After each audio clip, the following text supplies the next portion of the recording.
My grandfather, on my father's side, was the kind of man who would be the co-owner of a huge estate, but would almost lose it all because he forgot to pay the taxes on it for 3 years in a row. His father was a man who never got more than a third-grade education because of the Great Depression, and my grandmother was always struggling to find a good career against a greatly sexist population at the time. When he was first brought into the hospital for cancer, I could remember looking into his eyes and knowing that he wasn't ready to give up. He was a tough man, and he loved his 3 children dearly, even if he wasn't the best father. When he was brought into the hospital for the 4th time for his returning cancer, there was not much more he could do. I was his youngest grandson, and all of his others were juggling relationships and new careers. I loved him unconditionally, and he knew that. That's why I was the only person he trusted upon his deathbed with his greatest secret. I was called into his room right after my dad was, and he flashed a grim smile at me before leaving me alone with a brittle, dying man who was a shadow of his former self. With a gasp, my grandfather sighed.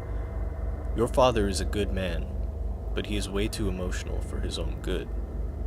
I feel you are the only person who I can confide this in, so listen carefully." Before I get into the shocking story of my grandfather Dick, I have to explain that his childhood mostly contained moving all around the state of Pennsylvania. When this event happened, he was 17 and living in Scranton, the site of that TV show, The Office. The rest is just his exact account of the day he nearly died to what was almost this country's biggest scandal. When I was 17, my parents told me I had to go get my teeth cleaned at the dentist's office in the center of town. I was living in Scranton at the time, and my dental health was horrible to say the least.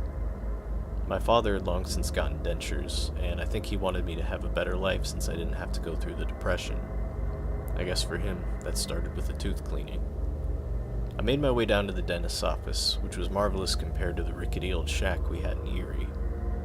There were a lot of people who I saw lying down in chairs with tools in their mouths as I made my way to the front desk.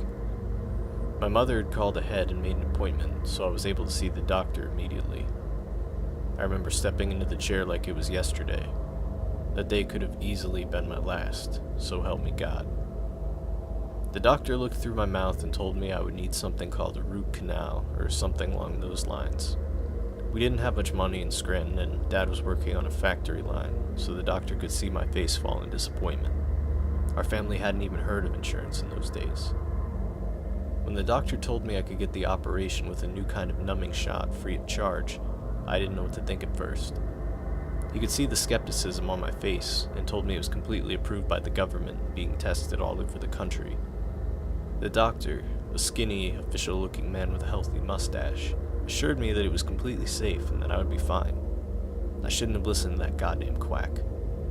Instead, I stupidly told him that I would take him up on his offer, and he seemed delighted. The room was hectic as preparations were being made for the operation. Nurses were running in and out as the doctor slowly pulled a yellow liquid inside a syringe. I was given a device to keep my mouth in place. The doctor notified me that the syringe was almost done and it would hurt quite a bit. I would have died if not for what happened next. Before I could respond to the doctor, I could hear screams from the front desk and men in black suits sprinted into the room, knocking the needle out of the doctor's hand and pushing me out of the room. I could hear deep sighs as men in suits and sunglasses dragged other patients out of the rooms and threw them on the floor. Certain patients were injected with what looked like more than lethal doses of morphine. There were screams and cries from all over the building. Panic set in and I tried to run out of this hellish landscape, but I was knocked unconscious with one blow from a man in a suit.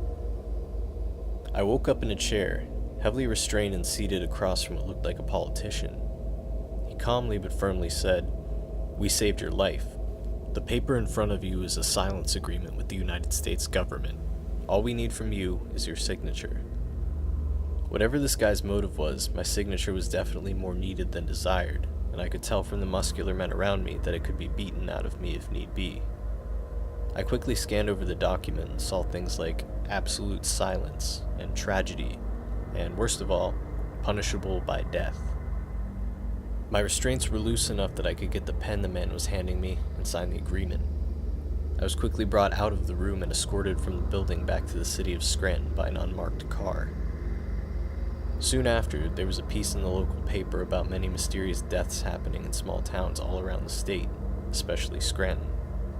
My father caught wind of similar things happening in small towns all over the country, but I found it odd that nothing was reported in Philadelphia or other major cities.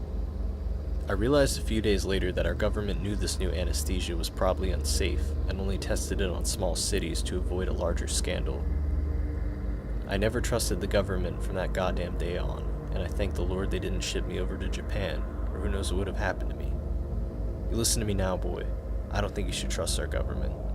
Bring your Aunt Allison in here when you get a chance.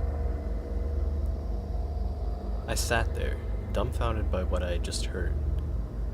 I walked out, got Allison, and thought about my grandfather's story for a very long time. Luckily for me, I had decided to write it down. He died 3 days after he told me his story. The doctor said his last words before he was put under for a surgery which proved to be fatal were, "At least I lived this long." I don't know if there's any more evidence of the tragedy he described to me, but I trust my grandfather completely. So take it from me on his behalf. Be careful of these new FDA-approved medical treatments. They may not be nearly as safe as you may think.